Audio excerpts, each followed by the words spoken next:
mari angkat hati kita di hadapan. Haleluya, dan memandang kepada Dia El Shaddai, Tuhan yang Maha Kuasa, Tuhan yang menggendong kehidupan kita, Tuhan yang memeluk kita dan memelihara jiwa kita. Dia adalah El Shaddai. Haleluya, haleluya. Sejenak mari bermazmur bagi Dia. Nyanyikan pujian dari hati kita kepada Allah yang hidup. Haleluya, haleluya, haleluya. Yesus Tuhan, kami meninggikan nama-Mu, kami memuliakan Engkau. Jiwa kami menyanyikan pujian bagi-Mu Tuhan. Haleluya, haleluya.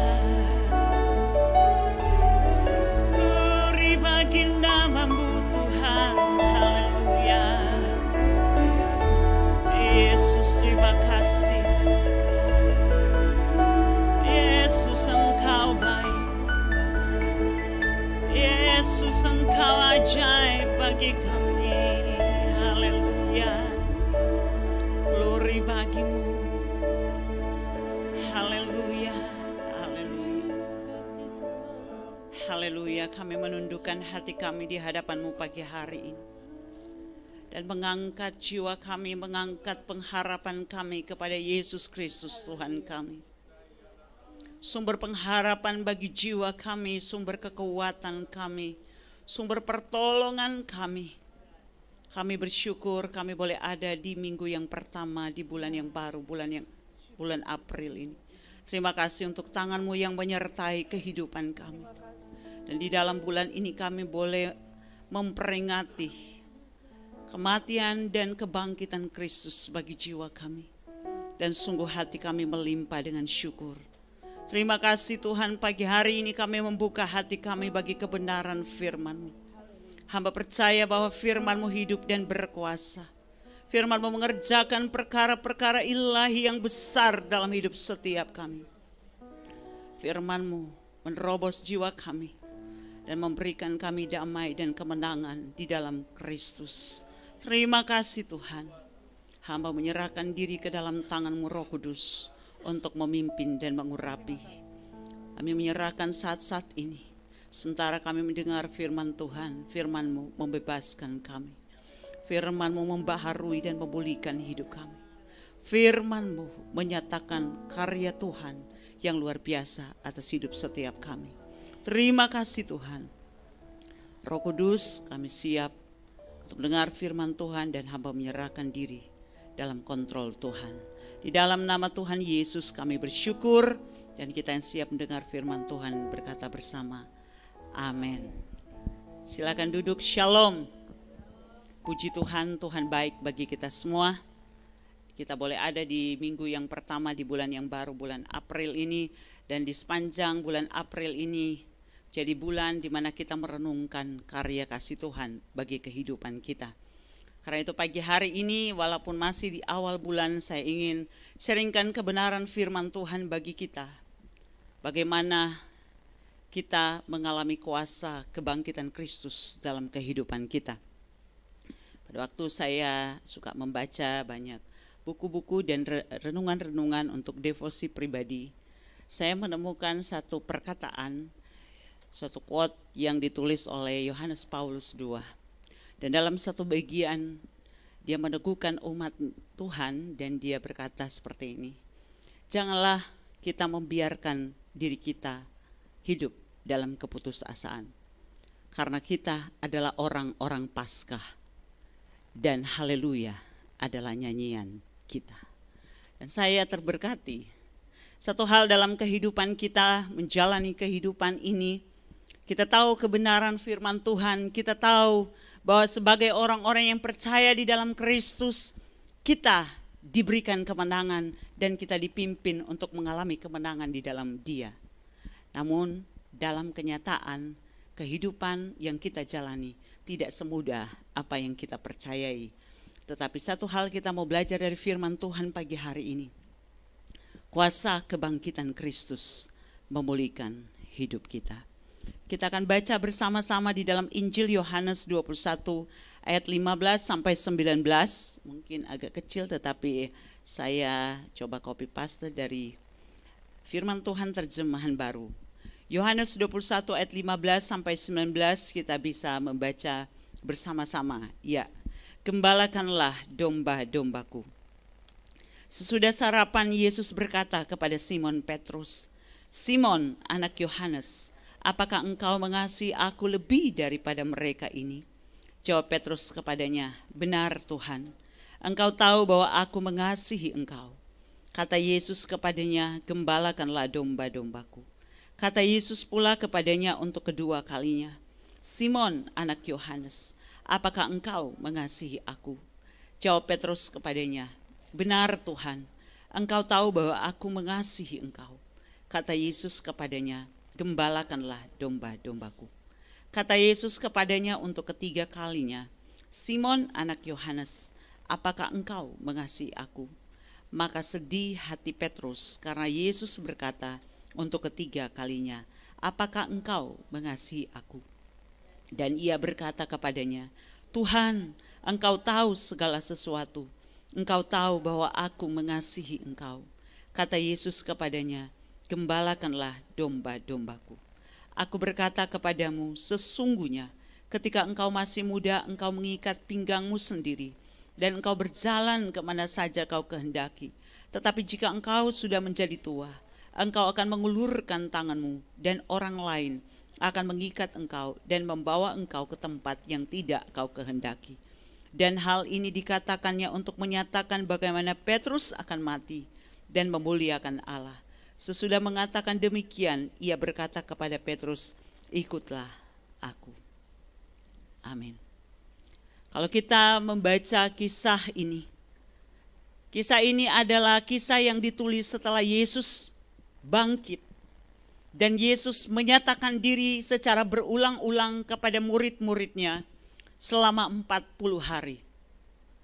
Dan kalau kita mundur sejenak pada hari Minggu yang pertama, pagi-pagi benar, ketika perempuan-perempuan datang untuk membawa rempah-rempah untuk meminyaki tubuh Yesus sebagai bentuk penghormatan, dan mereka menemukan kubur yang kosong. Dan malaikat yang menyatakan bahwa Yesus tidak ada di sini, dia telah bangkit. Dan ketika perempuan-perempuan itu berlari dan memberitahukan kepada murid-murid, orang yang pertama yang dijumpai oleh para perempuan ini adalah Petrus. Petrus pergi bersama Yohanes. Yohanes tidak menyebutkan namanya, tapi ditulis di situ bahwa dia berlari lebih cepat. Petrus datang, tapi dia tidak masuk. Dan satu hal yang kita perhatikan, ketika Yesus telah bangkit, dia menjumpai murid-muridnya. Dan ada hal yang sangat khusus ketika dia menjumpai Petrus. Petrus bersama teman-temannya sudah kembali kepada profesi mereka masing-masing, dan Petrus adalah seorang nelayan tadinya. Dia telah menjalani itu, tetapi semalam-malaman menebar jala tidak dapat ikan. Dan Yesus datang menjumpai dia. Tapi hal ini sangat menyentuh ketika kita membaca di dalam Yohanes 21 ayat 15 sampai 19. Dan coba memundur dan membandingkan pada waktu Yesus menyatakan diri kepada murid-muridnya, dan Yesus menyatakan bagaimana dia akan mati. Dan Petrus adalah orang yang sangat dengan spontanitas berkata bahwa sekalipun mereka semua akan meninggalkan engkau, aku akan tetap bersama dengan engkau. Petrus yang ketika Yesus berkata bahwa kalian akan tercerai-berai, Petrus bilang, sekalipun mereka semua pergi, saya akan tetap ada. Tapi apa yang terjadi? Setelah Yesus dibawa, digiring, ditangkap, dan disiksa, Petrus ternyata tidak cukup siap untuk hal itu. Alkitab mencatat dia menyangkali Yesus. Dan dalam peristiwa itu, Firman Tuhan menceritakan bagaimana Petrus ketika ayam berkokok, dia ingat apa yang Yesus katakan dan hatinya sangat sedih dan dia menangis.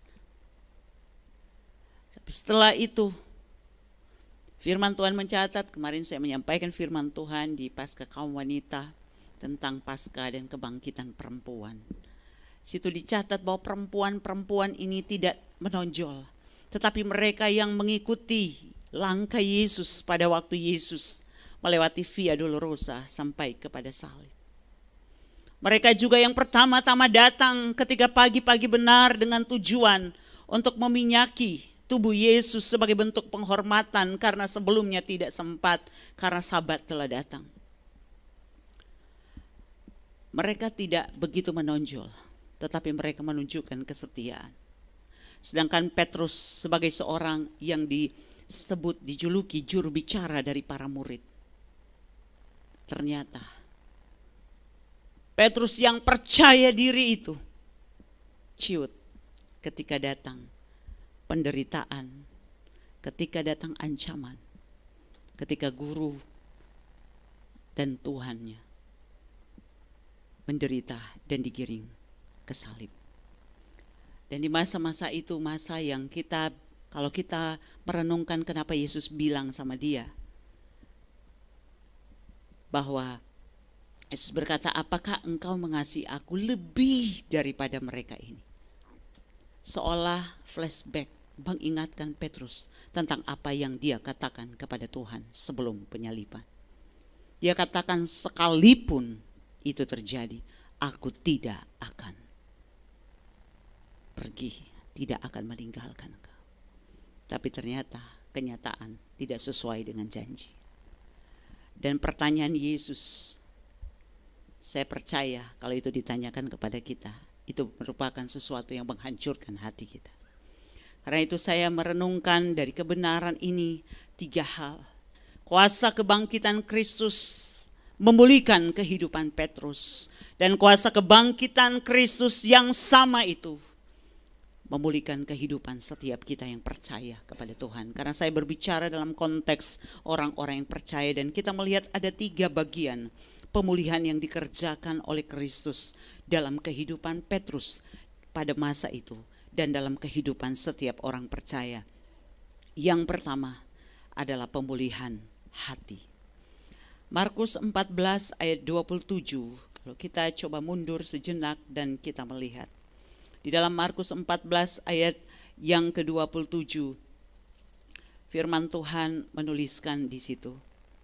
Lalu Yesus berkata kepada mereka, kamu semua akan tergoncang imanmu, sebab ada tertulis, aku akan memukul gembala dan domba-domba itu akan tercerai-berai. Akan tetapi sesudah aku bangkit, aku akan mendahului kamu ke Galilea. Kata Petrus kepadanya, biarpun mereka semua tergoncang imannya, aku tidak. Lalu kata Yesus kepadanya, aku berkata kepadamu, sesungguhnya pada hari ini, malam ini juga, sebelum ayam berkokok 2 kali, engkau telah menyangkal aku 3 kali.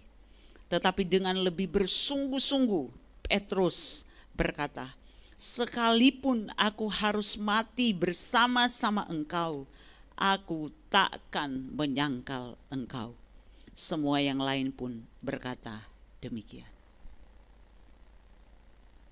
Dan di dalam ayat 50 kita coba membaca.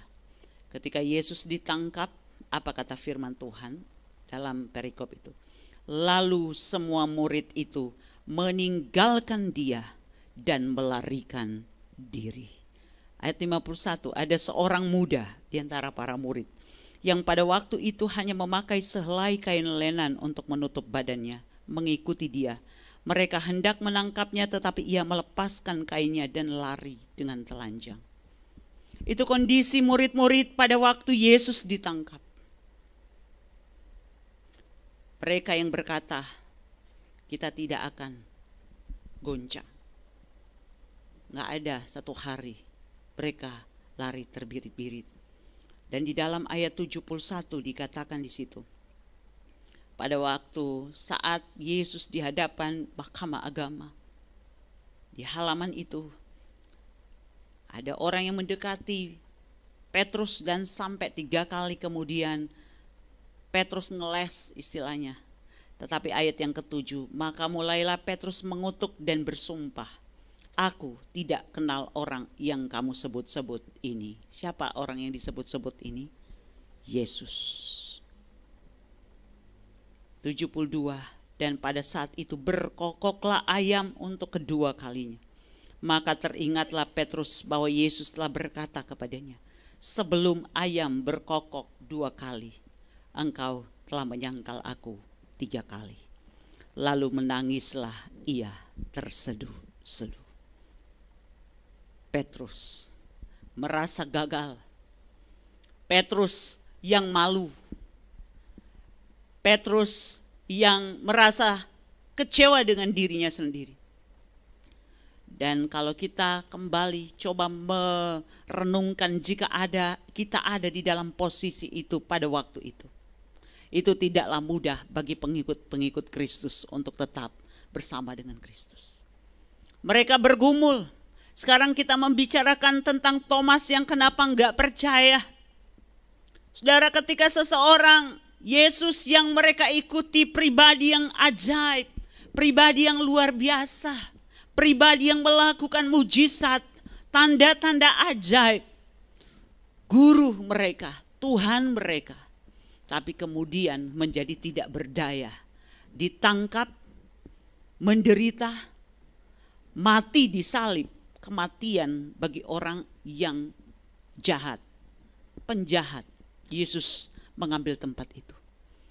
Dan kalau orang zaman sekarang aja, kalau ngikut seorang pemimpin, kemudian pemimpin itu nampaknya gagal, maka yang tadinya ikut dengan sukacita, yang tadinya mungkin mengeluk-elukan, kemudian mulai mikir, lah kok kayak gini?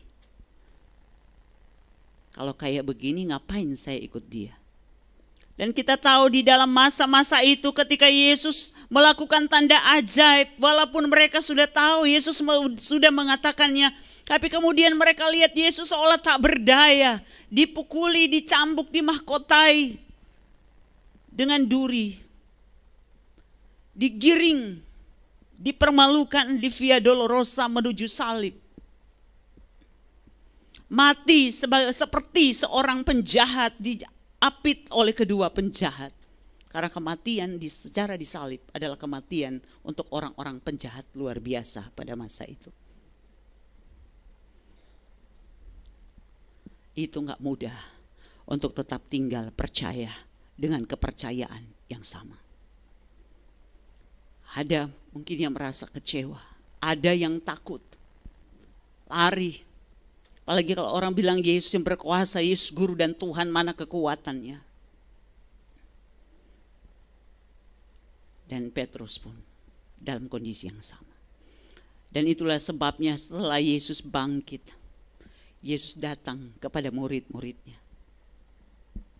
Dan secara pribadi Yesus datang kepada Petrus yang sudah kembali menjadi nelayan.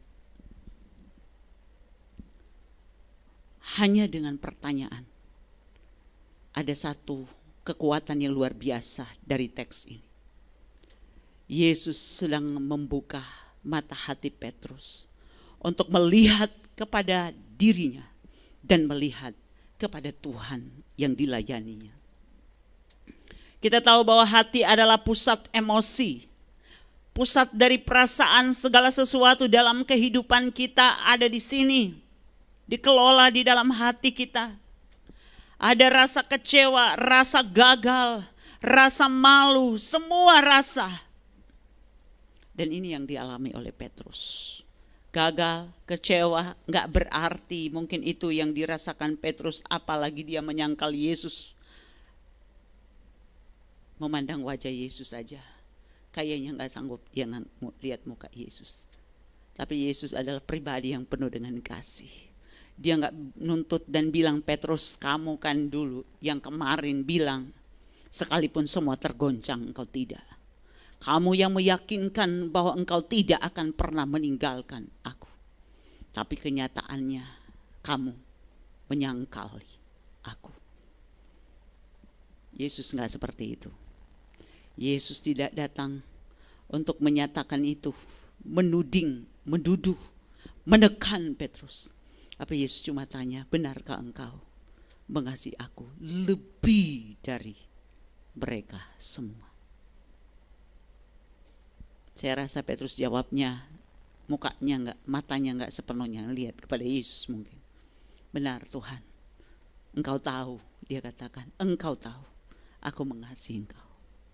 Satu hal yang luar biasa, itulah jenis kasih manusia kepada Allah.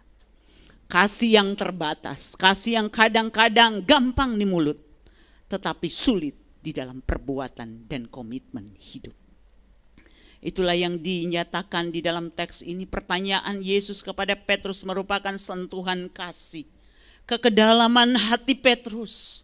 Benarkah engkau mengasihi aku lebih daripada mereka semua? Pertanyaan itu saya percaya mengingatkan Petrus tentang janjinya kepada Yesus dan kegagalannya untuk memenuhi janjinya. Tapi dia katakan, Tuhan, engkau tahu aku mengasihi engkau. Dan Yesus berkata tentang agape, kasih yang tertinggi.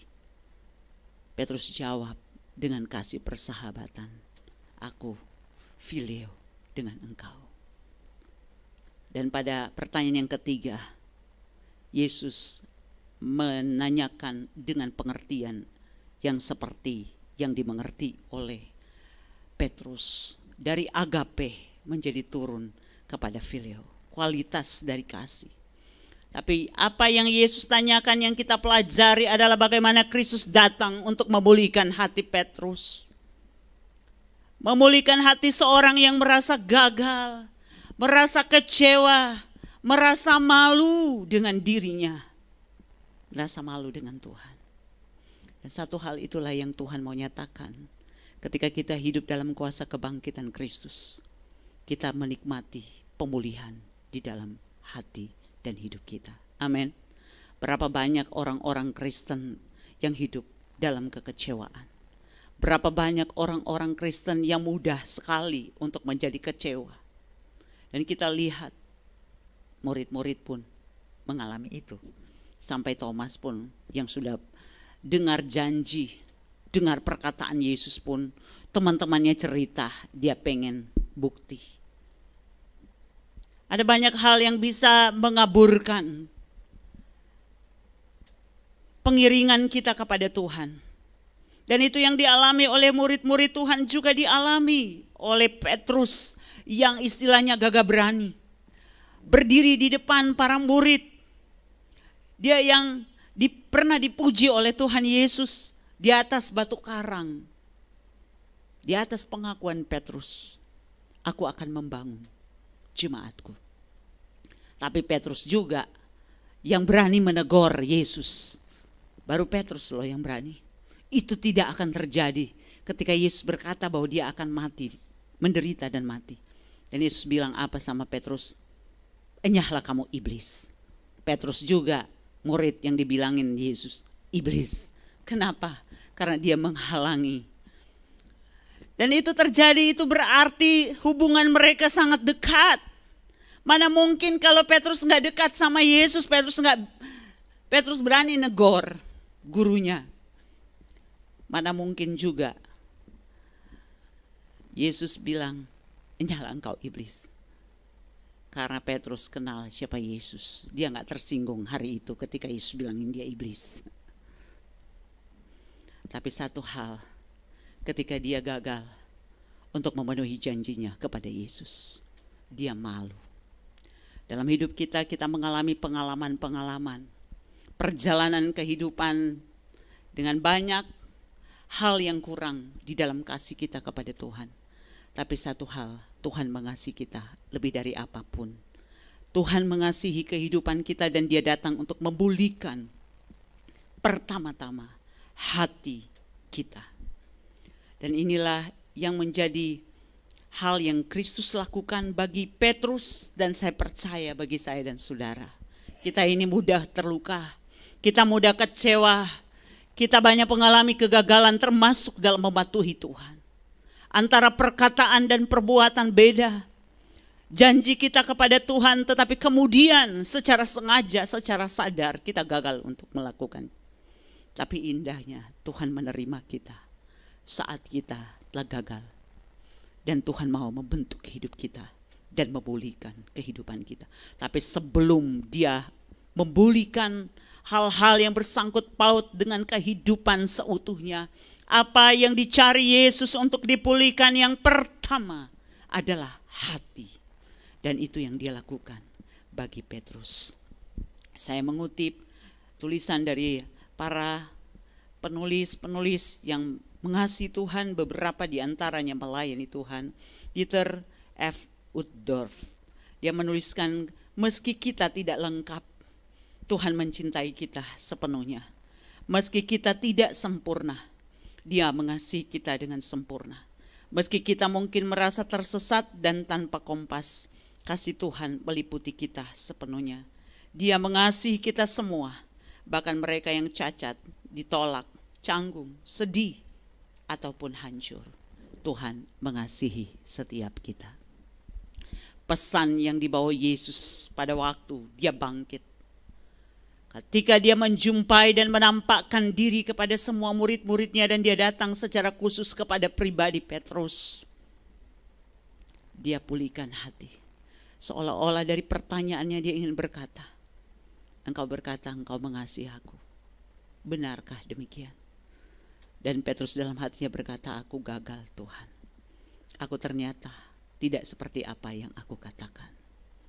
Bukankah dalam hidup kita berkomitmen mengasihi Tuhan, tapi ada banyak hal yang mengalihkan perhatian kita daripada Tuhan. Ada banyak hal yang lebih kemudian kita utamakan dalam kehidupan daripada Tuhan. Tapi Tuhan datang untuk menyatakan kuasa kebangkitan Kristus memulihkan kehidupan kita. Dan pertama adalah hati kita. Kita datang dengan hati yang hancur, keping-keping harapan dengan apa yang tersisa, tapi Tuhan mampu untuk mengambilnya dan memulihkan kembali. Apa yang retak, apa yang rusak, Tuhan sanggup memulihkan. Hidup yang berdosa pun Tuhan sanggup memulihkan saat kita datang kepada Tuhan. Di dalam kasih Tuhan tidak ada kegagalan yang tidak dapat diterima. Dia menerima kita yang gagal, Dia menerima kita yang berdosa, Dia menerima kita yang hancur. Untuk apa? Untuk dipulihkan oleh Tuhan. Itulah Tuhan kita yang luar biasa. Kebangkitan Kristus memulihkan hati kita. Jadi jangan katakan kepada diri kita dan kepada orang lain, sakit, gak bisa pulih. Hati kita, padahal Kristus datang untuk membawa pemulihan.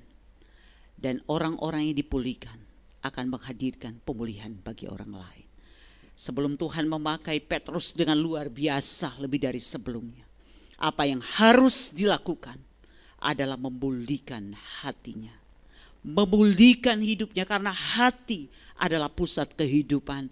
Karena itu firman Tuhan berkata, Amsal 4 ayat 23, jagalah hatimu dengan segala kewaspadaan, karena dari situlah terpancar kehidupan. Hal yang kedua, pemulihan iman. Lukas 22 ayat 31 sampai ayat 33 kita membaca. Saya bacakan buat kita semua Lukas 22 ayat 31 sampai 33. Yesus berkata, Lukas mencatat tentang percakapan waktu perjamuan malam. Simon, Simon, lihat iblis telah menuntut untuk menampi kamu seperti gandum.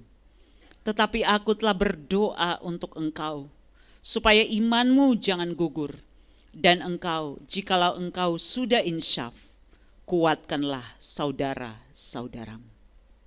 Ayat 33, jawab Petrus, Tuhan, aku bersedia masuk penjara dan mati bersama-sama dengan engkau. Tetapi Yesus berkata, aku berkata kepadamu Petrus, hari ini ayam tidak akan berkokok sebelum engkau 3 kali menyangkal bahwa engkau mengenal aku. Lalu ia berkata kepada mereka, ketika aku mengutus kamu dengan tiada membawa pundi-pundi bekal dan kasut, apakah kamu kekurangan apa-apa? Jawab mereka, suatu pun tidak. Katanya kepada mereka, tetapi sekarang ini, siapa yang mempunyai pundi-pundi hendaklah ia membawanya. Demikian juga yang mempunyai bekal, dan siapa yang tidak mempunyai hendaklah ia menjual jubahnya dan membeli pedang. Sebab aku berkata kepada kamu, bahwa nas kitab suci ini harus digenapi padaku. Ia akan terhitung di antara pemberontak-pemberontak. Sebab apa yang tertulis tentang aku sedang digenapi. Kata mereka, Tuhan, ini 2 pedang. Jawabnya, sudah cukup. Banyak orang salah menafsirkan teks ini. Tapi ini berbicara tentang kehidupan murid-murid Tuhan yang mempersiapkan diri mereka. Yesus berkata, waktu Yesus bersama-sama dengan mereka, mereka gak perlu bawa apa-apa. Tetapi ketika Yesus akan menderita, mati, bangkit dan naik ke surga, maka mereka diutus pergi. Tapi mereka harus membawa persiapan. Bukan untuk berperang, tetapi persiapan dalam kehidupan mereka untuk hidup, dapat hidup, melayani dan memberitakan Injil. Matius 16 ayat 22 sampai 23, kita melihat perbandingan yang lain di dalam Matius 16 ayat 22 dan ayat 23. Firman Tuhan katakan, tetapi Petrus menarik Yesus ke samping dan menegur dia. Katanya, Tuhan, kiranya Allah menjauhkan hal itu. Hal itu sekali-kali tak akan menimpa engkau. Maka Yesus berpaling dan berkata kepada Petrus, enyahlah iblis, engkau suatu batu sandungan bagiku. Sebab engkau bukan memikirkan apa yang dipikirkan Allah, melainkan apa yang dipikirkan manusia. Satu hal kita pelajari bahwa tentang iman. Waktu murid-murid bersama dengan Yesus, termasuk Petrus bersama-sama dengan Yesus, mereka tidak perlu khawatir tentang apapun juga. Guru dan Tuhan bersama-sama dengan mereka. Kristus melakukan mujizat, memberi makan 5.000 orang laki-laki, ditambah dengan perempuan dan anak-anak, dan masih ada sisa 12 bakul. Mujizat terjadi ketika Yesus meredakan angin ribut. Mujizat terjadi ketika di depan mata mereka Yesus membangkitkan orang mati, Yesus menyembuhkan orang yang buta sejak lahir, dan perkara-perkara ajaib terjadi. Yesus mengajar dengan pengajaran yang berkuasa. Iman mereka tertuju kepada Yesus yang hadir, tetapi mereka enggak khawatir tentang apapun juga karena Yesus ada bersama-sama dengan mereka. Toh mereka ikut yang lakukan mujizat Yesus. Yang tanggung jawab buat hidup mereka Yesus. Kalau sakit, Yesus datang menyembuhkan. Kalau kurang, Yesus ada di situ, dan itu membuat iman mereka, kalau saya bisa katakan secara pandangan manusia kita, nyaman. Makanya waktu mereka disuruh duluan juga ke kapal naik perahu itu, mereka takut. Karena apa? Yesus enggak sama-sama dengan mereka secara fisik. Dan Yesus harus berjalan di atas air untuk menjumpai mereka. Waktu Yesus tidur, mereka pikir Yesus enggak perhatikan. Iman mereka bergantung kepada apa yang kelihatan secara fisik. Tetapi kita belajar dari kebenaran ini. Yesus ingin dari percakapan yang nampak sederhana itu, bahwa Petrus belajar, gak semudah berkata-kata, ternyata dengan tindakan dan keputusan ketika kita menghadapi tantangan dan penderitaan di depan kita. Dan itu mengajarkan tentang iman yang sejati. Iman sejati tidak mengikut Kristus hanya karena perkara-perkara ajaib yang dilakukannya. Iman sejati bukanlah iman yang hanya tumbuh dalam kenyamanan hidup. Tetapi iman sejati lahir di masa yang sulit, diuji di dalam pergumulan kehidupan. Bahkan ketika kehidupan sepertinya tidak ada harapan. Iman sejati bergantung kepada Allah dan hikmat-Nya. Dan pertanyaan Yesus membuat Petrus merenungkan, dulu dia pernah berjanji setia pada Yesus, tapi kenyataan dia gagal oleh karena penderitaan dan oleh karena intimidasi dan ancaman. Jadi kita dapat belajar sesuatu ketika Yesus bangkit. Dari pembicaraan yang sederhana dengan Petrus, Yesus hanya ingin mengingatkan. Yesus mati, Yesus bangkit, Yesus mengasihi. Dia datang untuk memulihkan kehidupan, memulihkan hati, memulihkan kehidupan yang gagal. Tapi juga dia memulihkan iman. Kondisi iman murid-murid ternyata kita dapat lihat. Mereka goncang, mereka kocar-kacir, mereka melarikan diri. Bahkan tadi kita sudah baca ada yang sampai kainnya lepas dan dia lari dalam kondisi telanjang saking takutnya. Padahal Yesus sudah mengatakan hal itu sebelumnya. Iman tidak bergantung kepada apa yang kelihatan. Ketika Yesus masih kelihatan secara fisik, mereka enggak perlu ragu, takut dan khawatir. Tapi ternyata ketika Yesus tidak kelihatan di depan mereka dan bahkan lebih parah dari itu, Yesus pembuat mujizat yang ajaib dan luar biasa itu menderita, dipukul, lemah nampaknya, berjalan menuju salib, bahkan sampai dibantu oleh Simon dari Kirene yang tidak sengaja lewat, di mana murid-muridnya pada sembunyi semua.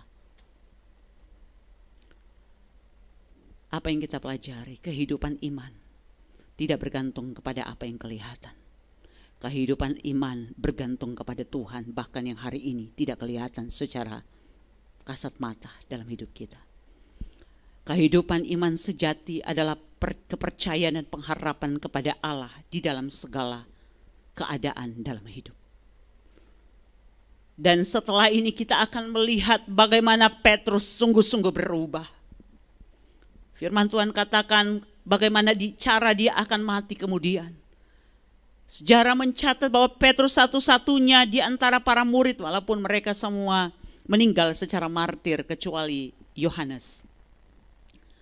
Tapi Yohanes pernah juga direbus, tapi tidak mati.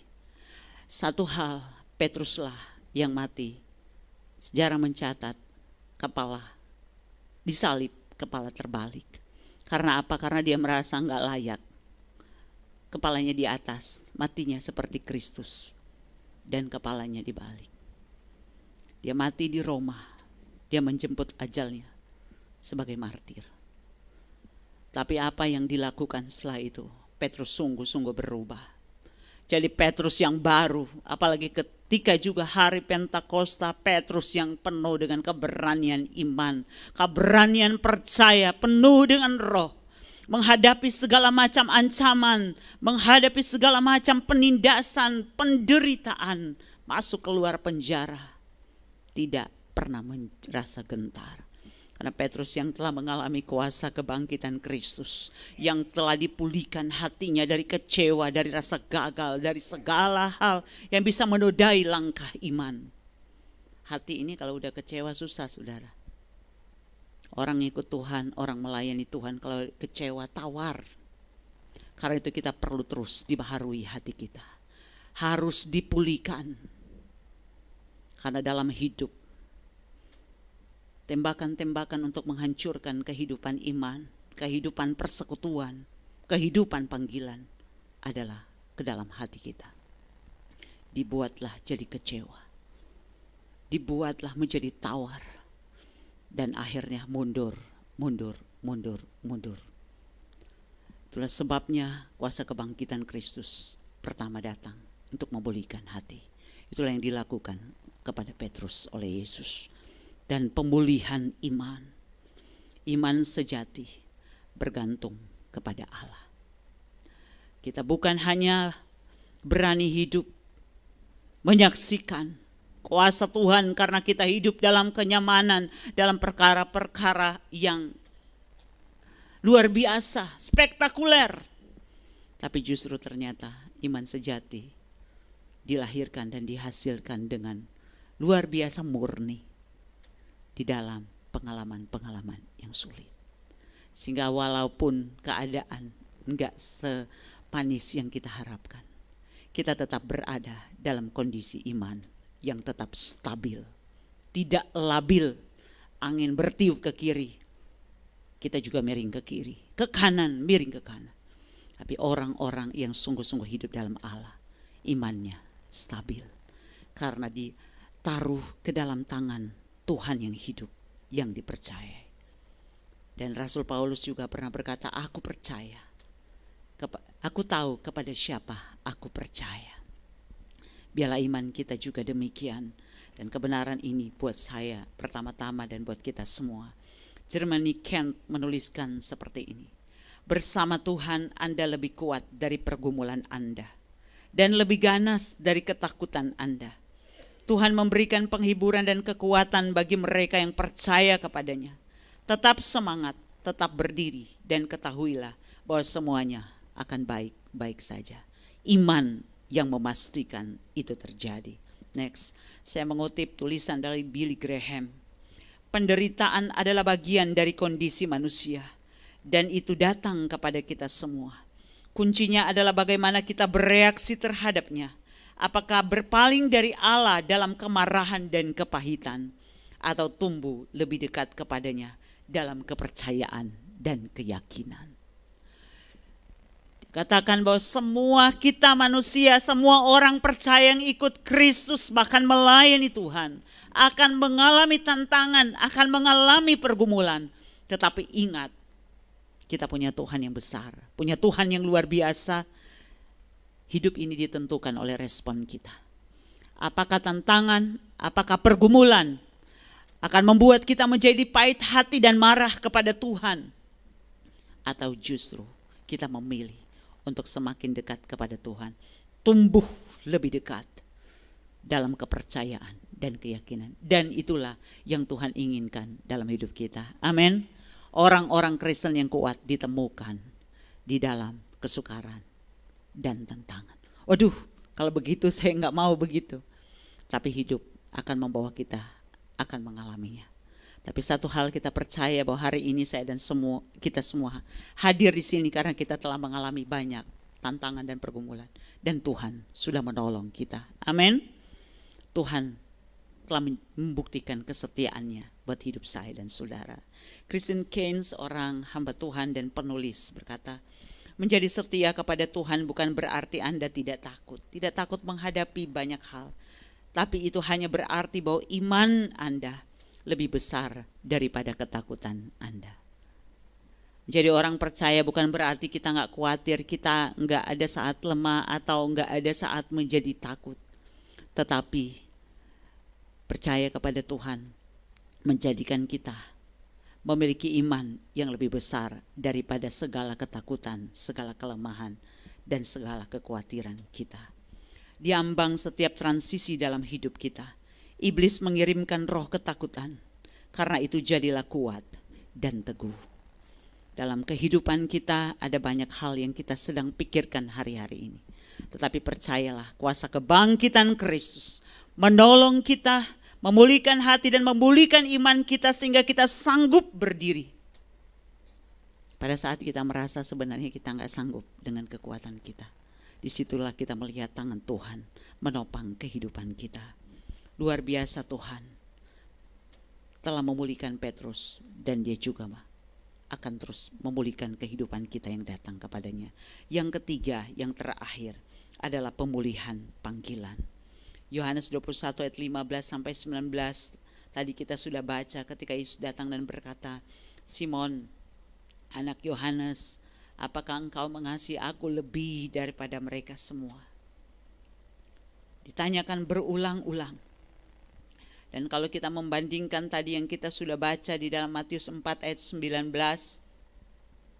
Markus 1 ayat 17 sampai 18.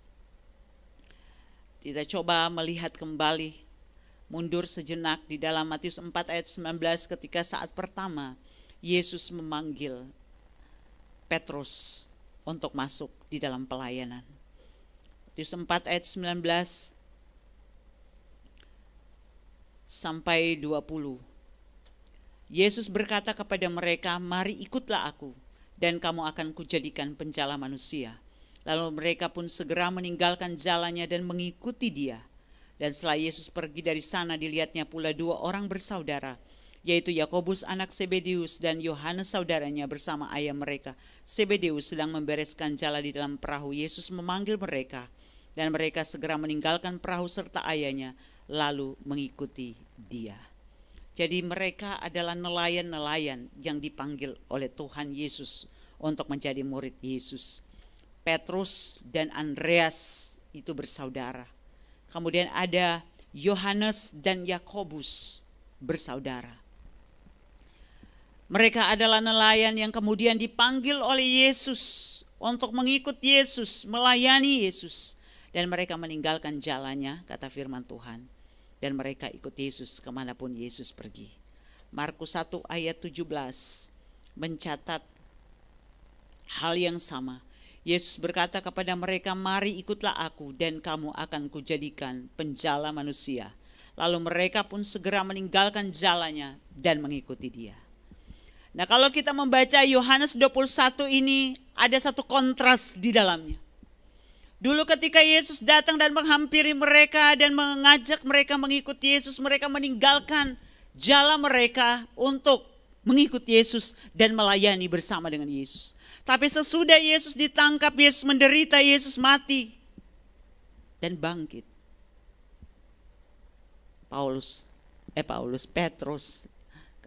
Petrus sudah kembali ke dalam profesinya, menjadi penjala ikan.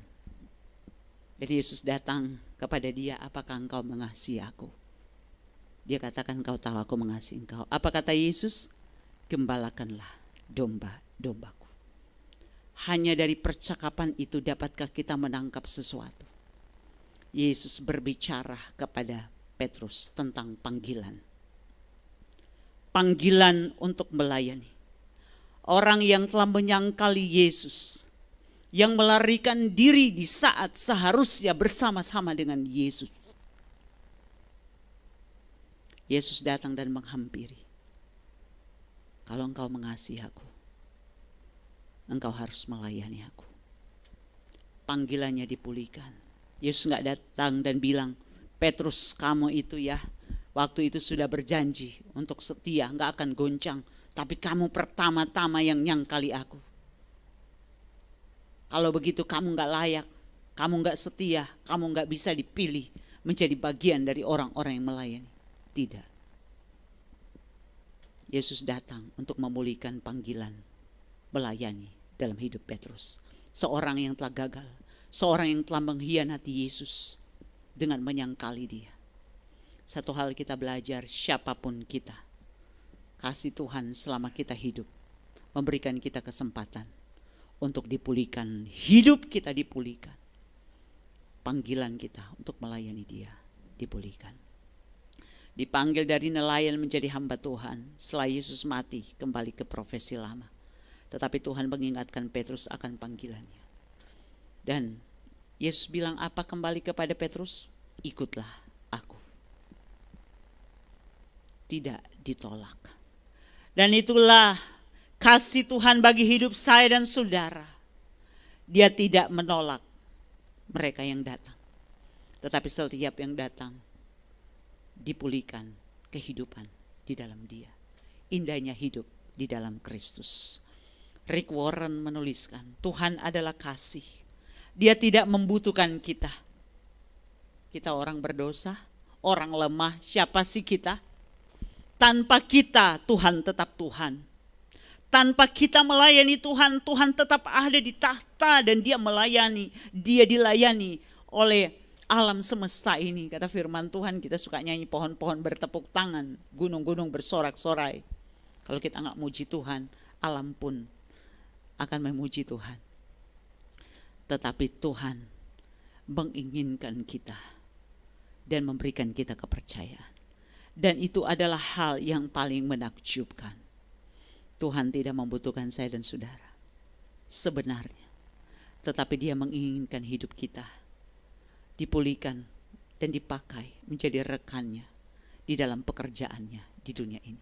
Bukankah itu suatu hal yang sangat mulia dan agung? Tuhan menunjukkan kepada semua orang Petrus adalah Petrus dengan cinta manusia yang bisa gagal. Dengan janji manusia yang tidak dapat dipenuhi. dengan kehidupan yang rapuh, dengan komitmen yang lemah. Tetapi Kristus bangkit untuk memulihkan semua itu. Kita diperbaharui dalam kehidupan kita, dari hati kita, iman kita, dan panggilan kita untuk terus melayani. Aiden Wilson Tozer, Awe Tozer, yang menuliskan satu buku, dan ada banyak buku yang ditulisnya, salah satunya adalah Mengenal Yang Maha Kudus. Dia menuliskan Tuhan mengambil apa yang bukan apa-apa dan membuat sesuatu darinya. Ketika Anda menjadi seorang Kristen, Anda tidak bisa menambal kekristenan Anda ke kehidupan lama Anda. Anda harus memulai dari awal. Terima panggilan Tuhan sebagai promosi. Bakar jembatan lama dan perbaiki sehingga Anda tidak bisa kembali. Maka layani Tuhan dengan sepenuh hati. Maksudnya apa? Kita ini bukan apa-apa. Bukan siapa-siapa. Tetapi dalam tangan Tuhan kita menjadi sesuatu bagi Allah yang akan dipakainya, diberkatinya, dijadikan alat kemuliaan dalam tangan Tuhan. Dan ketika kita menjadi seorang percaya, itu bukan tambal sulam. Kita harus mulai dari awal dengan Tuhan. Menerima panggilan Tuhan sebagai satu promosi dalam kehidupan, sesuatu yang luar biasa. Dia katakan bakar jembatan lama, segala hal yang menghubungkan kita dengan masa lalu. Agar tidak ada jalan untuk kita kembali lagi. Sekali mengikuti Yesus, selamanya ikut Yesus. Sekali memberi diri untuk melayani Tuhan sepanjang kehidupan. Komitmen kepada Tuhan. Jangan biarkan api iman kita dan panggilan menjadi redup. Oleh karena kondisi-kondisi kehidupan, seperti Yesus mengingatkan Petrus, dia mengingatkan saya, dia mengingatkan kita. Biarlah hati kita terus dipulihkan di dalam dia.